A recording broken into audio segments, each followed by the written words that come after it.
ऑडिटोरियल dictation start. जब मैं यह कॉलम बॉस्टन से लिख रहा था,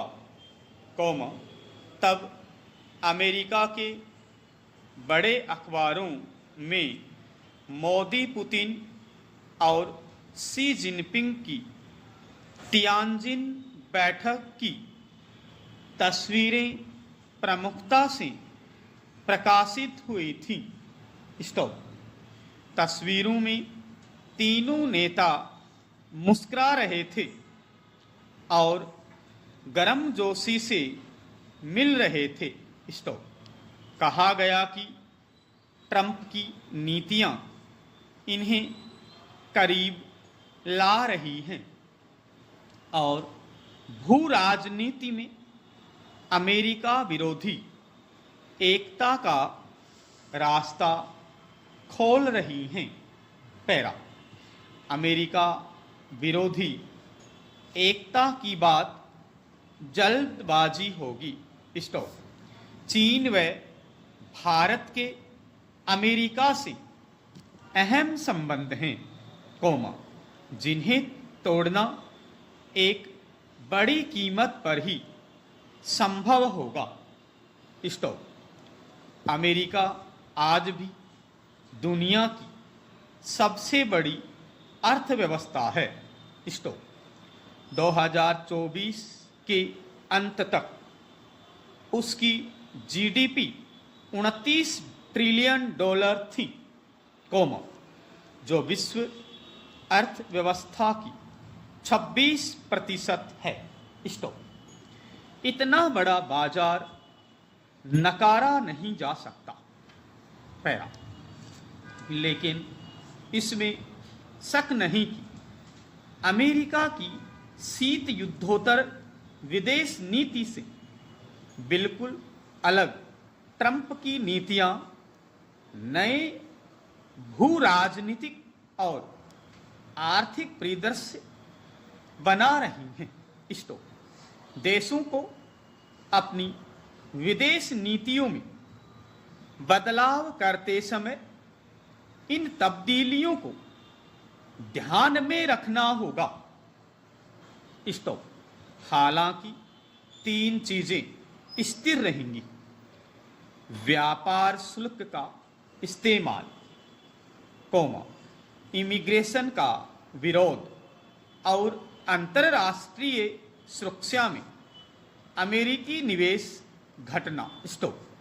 बड़े बदलाव केवल तभी हो सकते हैं, जब इन नीतियों का असर ट्रंप के समर्थकों के लिए विनाशकारी हो। स्टॉप। ट्रंप के व्यापार शुल्क से बुरी तरह झटका खाने के बाद भारत को अपने आगे का रास्ता कैसे सोचना चाहिए। स्टॉप। मेरा मानना है कि चीन भारत की विदेश नीति में हाल के वर्षों से भी अधिक केंद्रीय भूमिका निभाएगा। स्टॉप। लेकिन भारत अपने हितों को चीन के साथ कैसे आगे बढ़ाएगा। पैरा। पहली जटिलता यह है कि अब भारत चीन के सामने काफी कमजोर स्थिति से काम करेगा। स्टॉप। जब अमेरिका भारत को चीन के खिलाफ मजबूत किला मानता था, कम से कम इंडो पैसिफिक क्षेत्र में, तो अमेरिका समर्थन ने दिल्ली की ताकत बढ़ाई थी। स्टॉप। अगर हम मान लें कि अगले कुछ साल के लिए इंडो पैसिफिक में शक्ति संतुलन का असर नहीं रहेगा, तो भारत चीन से केवल एक अकेली ताकत के रूप में निपटेगा। कोमा, न कि अमेरिका के समर्थन वाली ताकत के रूप में। पैरा, फिर भी चीन के साथ संबंध बनाने में भारत का हित है। यह आज दुनिया की दूसरी महाशक्ति है, कोमा, जो आर्थिक और रणनीतिक शक्ति दोनों रखती है। अगर भारत की अर्थव्यवस्था पिछले 30 साल में सालाना 8 से 9% की दर से बढ़ती, कोमा, तो यह कुछ हद तक चीन के बराबर हो सकता था।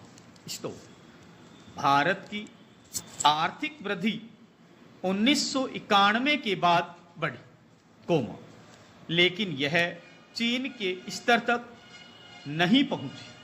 पैरा, कहा जाता है कि भारत दुनिया की चौथी सबसे बड़ी अर्थव्यवस्था है, लेकिन यह भारत और चीन के बीच के अंतर के बारे में कुछ नहीं बताता।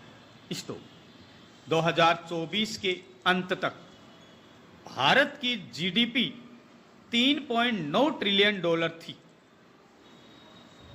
यह यूके और फ्रांस से अधिक है, कोमा, लेकिन यह चीन की जीडीपी का लगभग 5वां हिस्सा था। कुल अर्थव्यवस्था का आकार देखें तो जर्मनी और जापान भी उस समय चीन से काफी पीछे थे।